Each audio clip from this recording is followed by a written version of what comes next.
Joel Amber, about 31% of eligible voters in North Carolina cast ballots in the 2020 primaries. That's a notable dip from 2016. In fact, the lowest figure for a presidential year since 2004. Whether or not that bounces back tomorrow remains to be seen as we connected with voters who explained what drove them to the polls. I'm certainly involved in motivated by democratic processes and making sure that our democratic system is maintained. And I'm also interested very much in the environment. I'm interested in things like housing. We have a mental crisis already, and we have teenagers who have not lived long enough to have wisdom to deal with that on their own.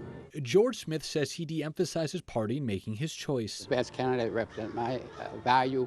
In North Carolina, unaffiliated voters make up the largest bloc and can choose either a Republican or Democratic ballot in the primaries. So far, Catawba College political science professor Dr. Michael Bitzer says unaffiliated voters have largely broken for Republicans.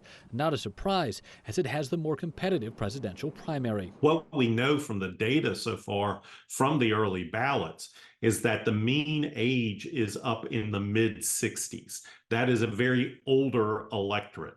Folks who are under the age of 45, so meaning millennials and now Gen Z, only make up about 13% of all the accepted early ballots. Republicans have traditionally performed better with older voters. Bitzer adds the bulk of North Carolinians 45 and under are registered as unaffiliated. In that group, a slight majority of Gen Z and millennial voters are choosing the Democratic ballot.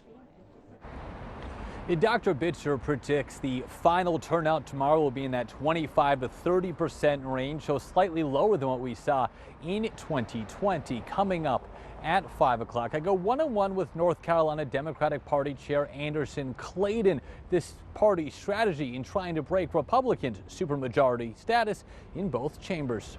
In Raleigh, I'm Michael Perchik, ABC 11 Eyewitness News.